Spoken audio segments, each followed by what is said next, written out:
India, and China. There's a country that's kind of missing from that list.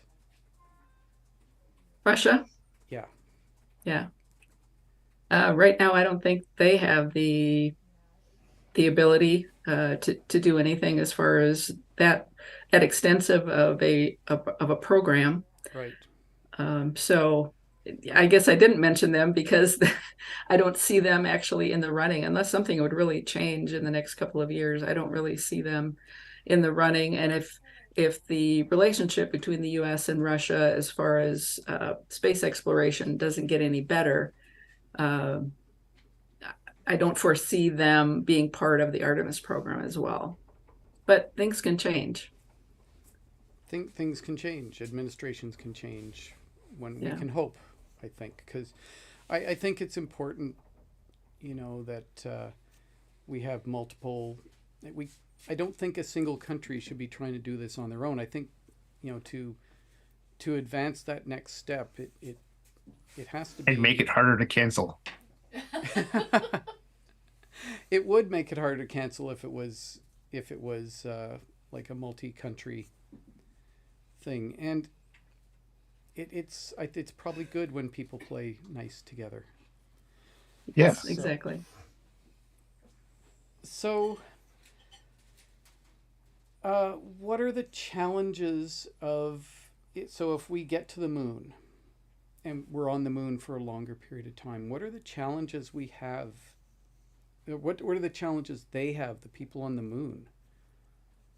Do we, we there's things like, what do you do about people who get seriously ill? This happens at Antarctica, and sometimes they're there for quite a while before they bring them back. Um, what are the challenges for the that first generation, and maybe even the second generation, if people are born on the moon? You have moonies. Life support is going to be a big issue as far as, and if you're going to be there for a long period of time, you're going to have to use in situ resources. Yep. And we don't really know how to do that yet.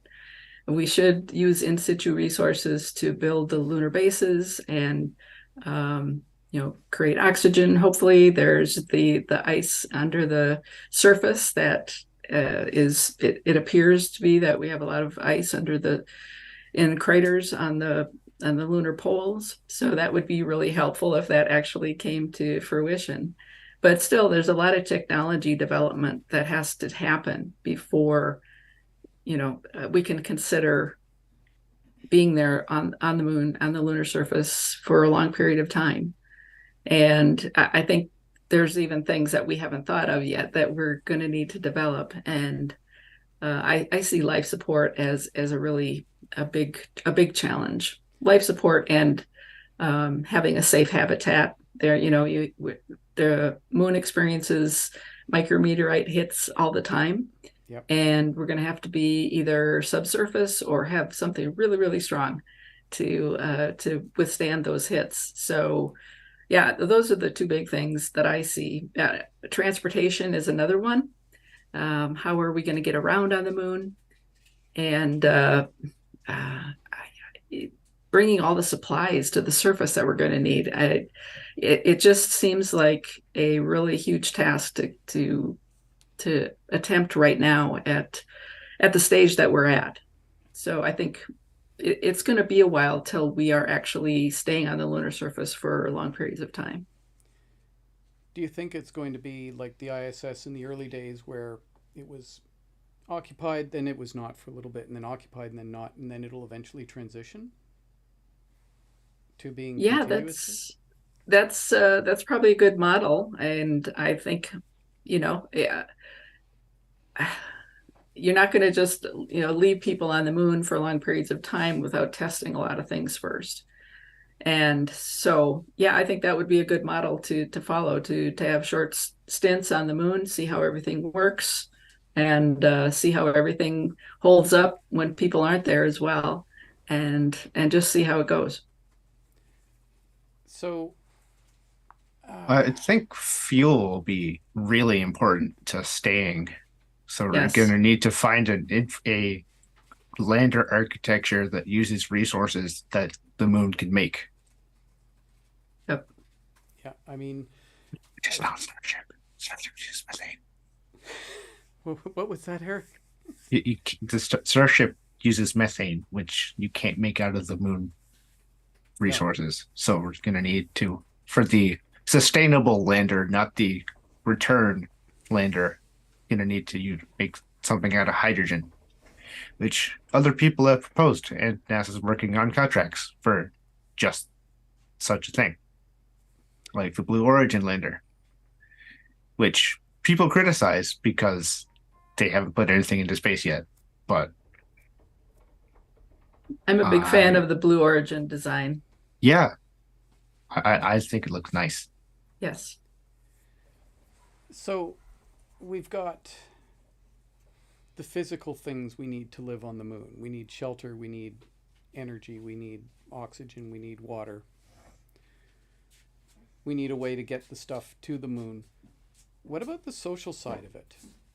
At what point do we have to start thinking about like a local social structure, like government essentially?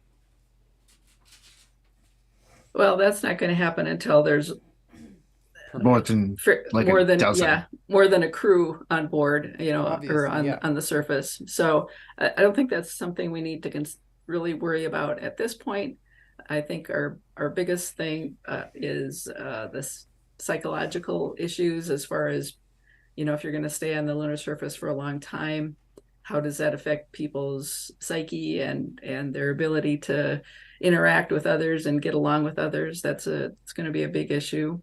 Um, yeah, things like that. I mean, definitely you have to plan ahead and think about all of the long range things, but I think first and foremost would be meeting everybody's needs physically, and making people comfortable and making it worthwhile to be there, having things for them to do, scientific experiments, construction, and learning as much as we can about what it's going to be like to live there for a long period of time. Exactly. And one of the things that occurred to me is I think all of the Apollo missions went there during the day. But with, Yes. and I see Pamela's off screen and she's nodding. Surviving the lunar night, that's hard enough for a rover that doesn't have a power source that doesn't require, that isn't solar. What are we, can we, or do we have the ability to create a power source large enough to support, say, a crew of, I don't know, six to survive a lunar night? Do we have the ability to get the materials to the moon? Well, one of the places that we're planning to go is to the south pole of the moon, and if you could get your your base set up on one of the rims of the lunar crater, you could have a long period of daylight, just because of the spot that is Right. in. So that would be, yeah, I think that's one of the reasons they chose that area, and also because of the resources that are potentially there inside these craters, at the south pole of the moon. Um, yeah, it's it's a huge challenge. I'll just say that. Yeah, I it think there's plans to make a nuclear reactor for a moon base like that, because that would be your power that doesn't need sunlight. So it would work in the lunar night. But the problem would be finding somewhere for all that heat to go, which I'm sure they're working on. well, I mean, some of the heat can be used for other processes probably, but yeah, there would still be a lot of heat being generated overall, and you have the challenge of getting a reactor of any significant size to the moon, and they tend to be heavy. So would you the things you've read about, Eric, are they talking about building it in small pieces and then assembling the reactor somehow on the moon, or are they going to sort of build it on the Earth and ship it en masse and figure out how to fuel it once it's on the moon? I think it would be. I think they're looking at different designs for both of those. The easiest would probably be launch it in one piece So and we need a heavy make it lifter for that. tough enough to not s- explode. Well, not cause a environmental catastrophe if the rocket fails, Yeah. which is something that we've been designing nuclear power sources for like 60 years to do that. Yep. But they things do occasionally return to Earth that had nuclear reactors on them. There was the Russian Cosmos 954 that returned over Canada and scattered radioactive debris over Canada's north. So, um, so we've got about 15 minutes left. And I'm just looking at the chat to see if there's anything. And so Hanny says, "Have they figured out how to launch without shooting rocks into orbit?" I'm not sure. I think they may have split off onto their own conversation there. Um, so okay, we're going to the moon. How long after we get to the moon till we get to Mars, do you think? Looking ahead a little bit. I don't know if we can ever land on Mars with people. I know that's a not a popular opinion, but the atmosphere of Mars poses a really huge problem for landing large payloads on the surface. And not a lot of people are willing to admit this. So it's got not enough atmosphere for us to land like how we do on Earth with heat shields and parachutes. You'd have to have a parachute probably about the size of the Rose Bowl to open up, and Okay. and by the time you would deploy a parachute that large and have it fully inflate, you'd be already crashed on the ground. That's suboptimal. Yes, yes. And the Mars atmosphere is just thick enough that we can't land there like we did on the moon with using propulsive technology, because you're coming in and your flame is going to divert just enough to cause instability on your lander. So it's a huge problem. There are people working on it, and the best hope on the horizon right now are these super inflatable um, heat shields, and they're like a big torus that'll just inflate almost instantly. And so I think that's one of the biggest uh, things that give me hope, is if those things work. I think NASA had a test of one of those inflatable decelerators a couple of years ago, and I think another one is on the horizon to be tested. So I'm looking forward to that, because I think that could be a game changer. But right now, we don't have workable technology to land large payloads that humans would need on Mars. And then there's I the remember that other test. They took it to orbit on as a secondary payload and returned Yes. it, Mm-hmm. and that worked. So that's good news. Yes. But It, I don't know if there will be large amounts of people on Mars ever, because it's just not very fun place to be. yeah. So there should be like small research areas, not second Earth. Yeah, Mars is actively trying to kill you. Yeah, So Broken Symmetry said, "What about a space station around Mars?" So what about a space station around Mars? Is that I, something that we might be able to entertain? Is that more that's more realistic than getting to the surface, I guess? yeah, one of the easiest places to land on would be actually one of the moons, Phobos. That would be easier to land out there than it would be on Mars, I think. We could uh, we could either have an orbiting space station, or we could have a base on Phobos, and that would be a lot easier, I think. But I mean, why would you go to Phobos? There's not a lot of excitement going on there. I think people really want to go to Mars. Yeah. But it's just a huge challenge that we've got enough challenges coming up with getting back to the moon, and it's going to take a huge leap of some technology development and political will and all of those things to actually make it happen. I mean, I think Phobos is cool. I mean, it's like a captured asteroid that's being ripped apart by Mars's gravity. Yeah, That would be fun to investigate. And you could still investigate Mars because the latency would be enough for like a human to operate a robot. right. Yeah, that would be the reason to go to Phobos, is to yeah that you could do remote operations of rovers and other equipment down there and not have to go land yourself. That's a really cool idea. And just sort of scanning the chat. Um, yeah, and Hanny Wurzwep said, yeah, we could send people to Phobos, maybe set up a base there.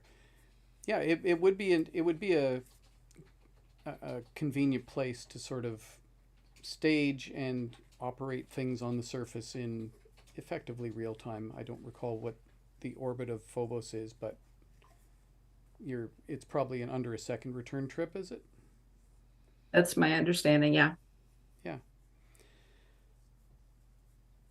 And so, Eric, the favorite spaceman a person we like to not talk about, desperately wants to send people to Mars. He's wanted to send people to Mars to live and work on Mars. I'm looking for Eric to Where's the question? So,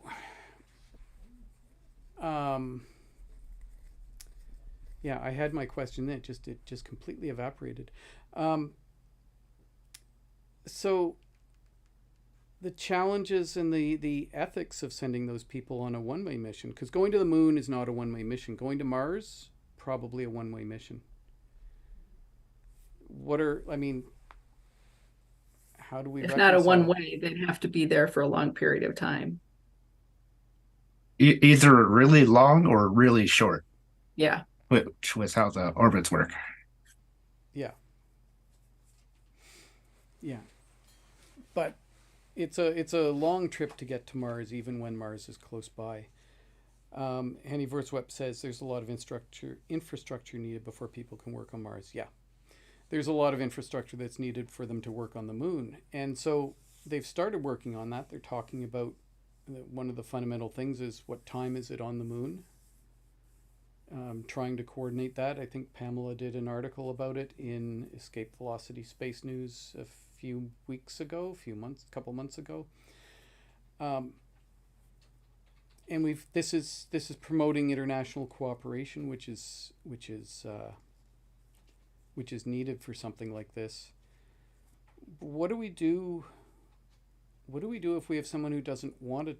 They just want to do a country that wants to do their own thing without taking part in the international, like to sort of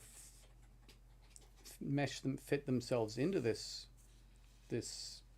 international cooperation on the moon. How do we handle that? Do we have any options? I think it would be foolish to try to do all of that yourself. Can any one country do it themselves? I don't think so.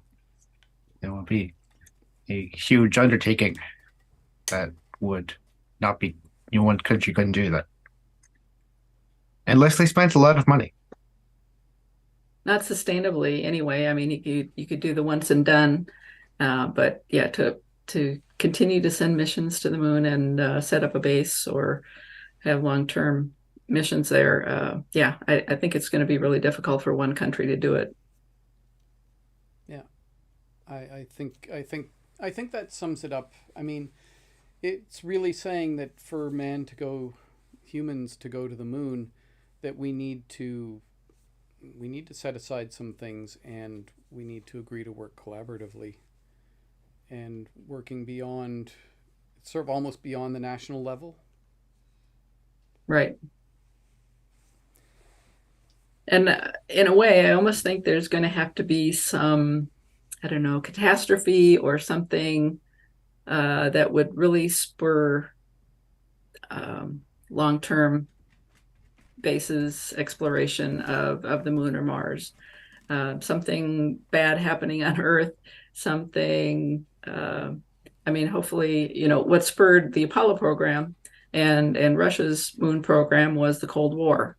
Yep. We had these two superpowers trying to outdo each other to show, which country was better, which form of governance was better, communism or democracy. And so you had these, things going on Earth, but also what better way to show your dominance than by launching these huge rockets into space into the unknown. And I kind of foresee or would think that we need to have some I hope there's not a Cold War like there was in the 60s. I hope there's not something like that. If it could be a genuine international cooperative effort that was for the benefit of humanity, that would be fabulous and wonderful. But somehow, the current state of the world, I'm not seeing that at this point in time. No, and I mean, so there's a lot of spin-offs from space, as we all know, and I can't even begin to imagine. Okay, so if we're developing things to go and live on the moon for an extended period of time, more than just go there for a couple of days, pick up some rocks, come back. I can't imagine what the spin-offs will be that will benefit everyone, but there's almost certainly going to be medical. There's a lot that comes out of it for the medical world. So I'm just taking a quick look at the chat here. So Guido says too much politics and not enough science. Yeah, that's often the way it is. Yeah, exactly. And Henny Vorswerp,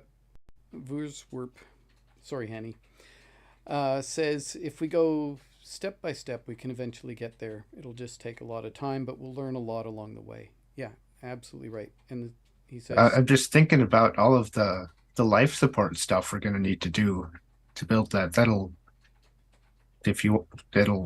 improve the technology we have to live in extreme places here, on a place where all the breathing is free. Yeah, and Hanny points out, for now, in addition to spin-offs in efficiency and all that, could be spin-offs in farming technology, how to grow things in extreme environments. And so humans have been on Antarctica for a long time. What about the lessons we've learned from Antarctica? What can we learn from them that we can apply to the moon?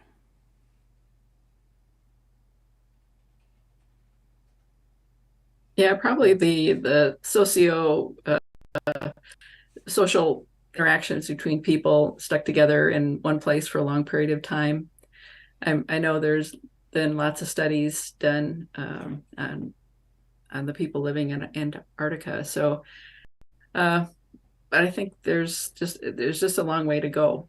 But other things, I'm sure, advances in medical equipment and training people to be at least proficient in using some of this technology or just basic first aid is really important. And I'm sure the training that they have for going to Antarctica is really quite robust. So, and the food, how do you either grow your own food or, how do you pack efficiently and to bring the things that you need. So there's definitely a lot of lessons learned from Antarctica. Yeah. All right. So we have just about 3 minutes left. to this panel, and then we're going to go. I think we're going to visit the Minecraft on the Mars. So, last thoughts, Eric, on going to the moon, staying on the moon. Who do you have? Do you have? Who do you think's going to get there first? I think it might be NASA again, but definitely China not far behind them. Nancy, Maybe with India. within. Yeah. Yeah. Yeah, I think the one thing that we can be certain of is that there's going to the current timeline for all of the Artemis missions, everything's going to be delayed. So I think the next mission is planned for sometime in 2024. That's the orbital mission where they'll go beyond the orbit of the moon, farther than any human has gone before. And so from what I've been reading on the progress made so far on the rocket and the spacecraft, I'll not be surprised at all if that one gets delayed into 2025. And that's the current timeline for Artemis 3, which is the first landing. So the one constant in space exploration, especially with NASA, is that things will be changing as far as the timeline goes. And so that's definitely something we can expect to have delays. And I think, sorry. I mean, they're gonna do it as safely as possible, and so the delays are part of the delays are from safety measures. Part of the delays are just from the complexities of building a large rocket and the complex spacecraft that we'll need to send people back to the moon. Yep, and and a big part of that is the Starship is going to need to be refueled in orbit. We haven't done that with cryogenics, like, at all. And the thing can barely get off the bed. Yeah. Some challenges remain, but I think, Nancy, the trip around the moon, the mission around the moon, I think that's a multinational mission, is it not? I believe there's more than just NASA, like American astronauts. I believe there's a Canadian on board. Is there anyone else? Any other nationalities on that? 3 Americans and a Canadian. 3 Americans and a Canadian. That's exciting. So I think I want to thank you both, Nancy and Eric, for joining me for an hour or for 45 minutes and talking about going back to the moon and the challenges of going to the moon, and even thinking a little bit about the challenges going farther away than the moon. And I want to thank everyone in the audience for their questions. And I think Pamela is going to throw us over to, is it Ms. Brick Kitten doing the tour? Who's doing the tour? You ready, Kitten? Yep. So we're just waiting for Ms. Brickkin to push the final buttons, and then we're going to go and see what life is like on Mars. Thanks, everyone. Thanks, Gordon.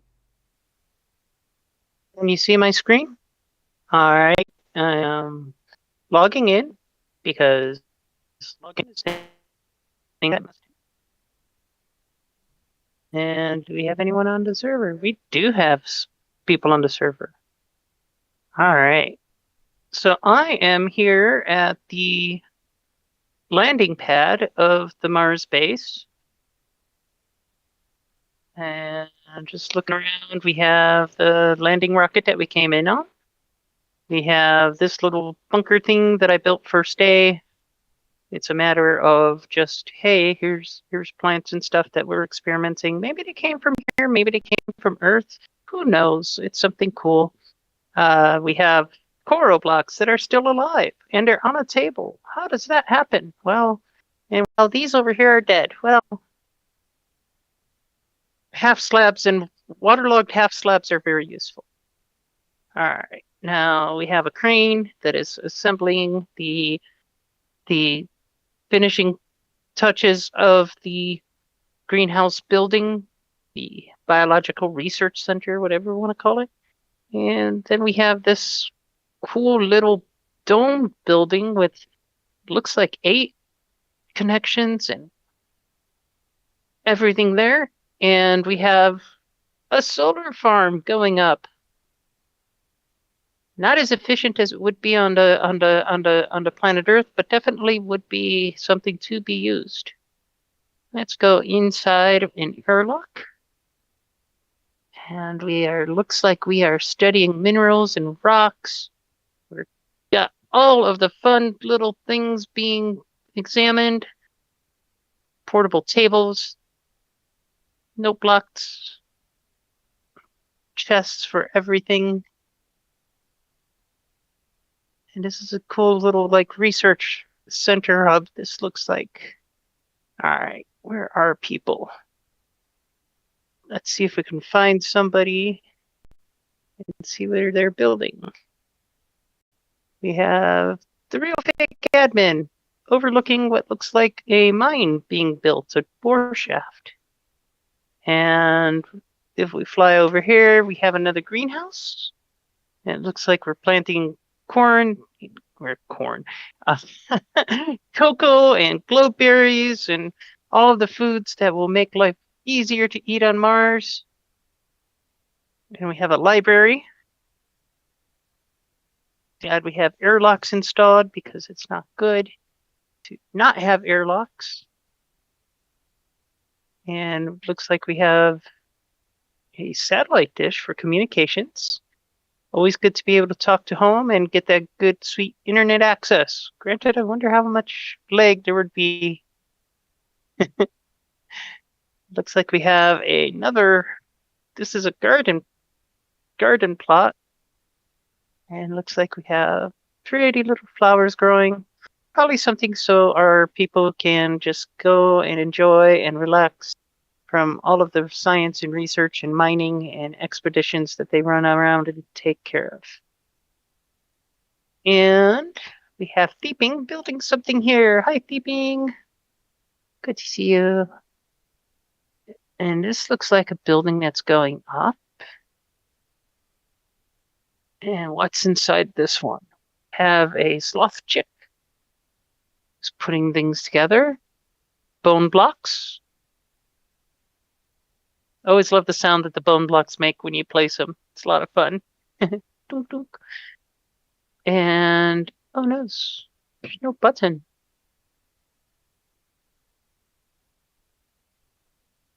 Can't get out. Let's see here.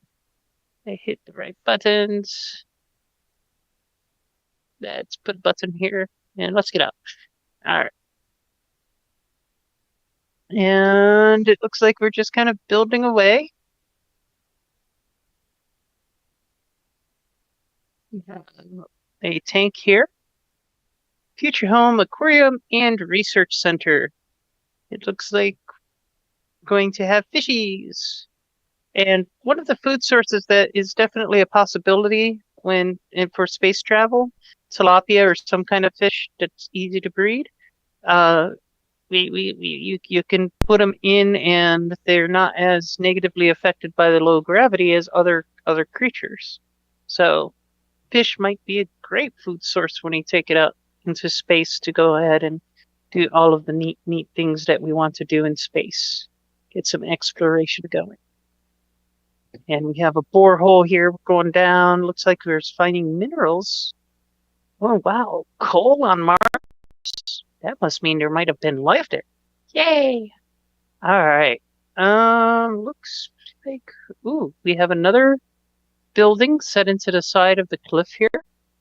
Using lava tubes or caves that we find on Mars would be a valid way to start building structures and bases, because you would get the additional protection of the regolith and the surface of Mars, and it would reduce building costs. But you'd have to absolutely make sure that your building is secure and the walls are nice and sealed properly, so you don't just kind of blow all of your atmosphere into into the atmosphere. Your atmosphere. Yeah, you don't want your environmental atmosphere that keeps you alive going out into the sad atmosphere of Mars to just be frittered away into evaporation and everything. But this is a fancy pants hotel that someone put in here, and we've got that going. All right, what else do we have? Let's look around. We have the cliff face, and I did not see much more. So the trick here is get people, come on, join us in our Mars build. Join us and come and put together some more settlements and stuff, and build anything. We're running this server in creative mode, which means that you have access to everything in Minecraft. We don't have any animals turned on or mobs turned on, and it's full creative mode, so you can't die, and you can't get your stuff blown up by those evil creepers that show up from time to time. And we got a cute little rover here that's just chilling, and it looks like one of the Curiosity or Perseverance, which one ever it is. And we have everything moving, and there's another little rover, or maybe this is one of the like the lunar rover that was taken up to with one of the Apollo missions. Let the astronauts and the scientists and researchers traverse across the surface. Let's see, I see light over here. Let's go take a look and see what we have here. We have some torches. How that torch is burning is your guess is as good as mine, but definitely someone was exploring down here. And there's more minerals to be found. All right, let's explore.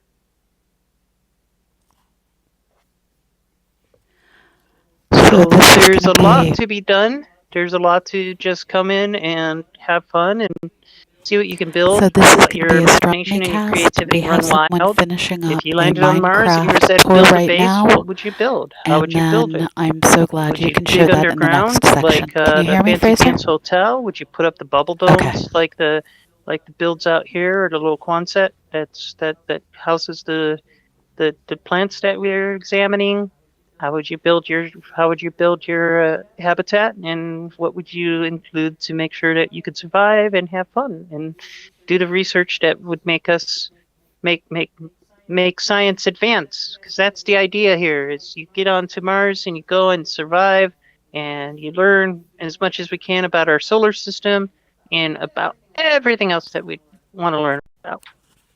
And just a reminder, hey, our donations are moving slowly. We're making more bits than we're making cash, it seems. But hey, we do absolutely appreciate the bits, and we do appreciate cash as well. We have a lot of people that rely on our viewer donations to keep CosmoQuest running, and it helps us pay for health insurance and everything else that we need for our volunteers and employees, especially our employees. Our volunteers just come and bring you stuff and do happy things for nothing because the goodness of their hearts. And our employees like to eat, and they like to have health care, and they like to have roofs over their heads. And your donations help us with that. Your donations help us keep people employed, keep them getting hours so they have time to do everything they want to do. And so please come through for us. Um, and so we have a lot of panels and stuff going on this weekend. Uh, Nobody likes to do fundraising, but we do find fundraising.